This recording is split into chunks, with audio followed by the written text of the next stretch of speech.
اور آسمان تازی۔ ایک سکے کے پاس ایک گدھا تھا جو ہر وقت اس پر پانی ڈھوتا رہتا تھا۔ وہ گدھا خوراک کی کمی کی وجہ سے لاغر اور سست ہو گیا تھا۔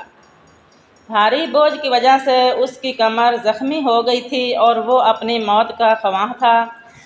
اسے خوراک میں خشک گھاس بھی میسر نہ تھی۔ شاہی استنبول کا داروغہ اس سکے کا دوست تھا۔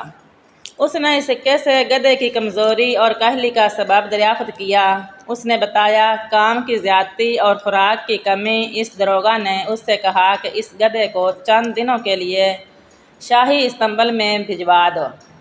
میں اسے خوراک کھلا کر تندرست اور توانا کر دوں گا۔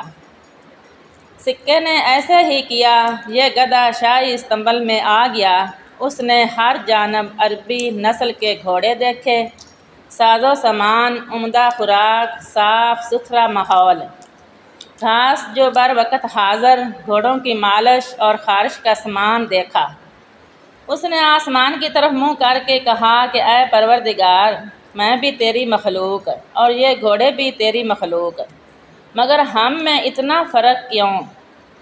اچانک اس نے استنبول جنگ کی آواز سنی۔ گھوڑوں پر زین کسی گئی، سوار ان پر بیٹھے میدان جنگ میں چلے گئے۔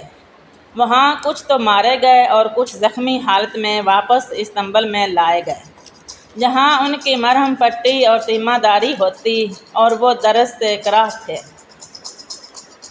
گدھے نے جب ان عربی نسل گھوڑوں کی یہ حالت اور تکلیف دیکھی تو گدھے نے کہا، اے خدا، میں اپنے حال سے خوش ہوں۔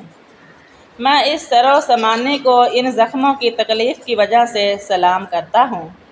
سبق: دوسروں کو آرام اور راحت میں دیکھ کر اپنی حالت پر خدا سے شکوہ کسی طور پر درست نہیں، کیونکہ خدا تعالیٰ کا کوئی بھی کام خارج از حکمت نہیں ہوتا۔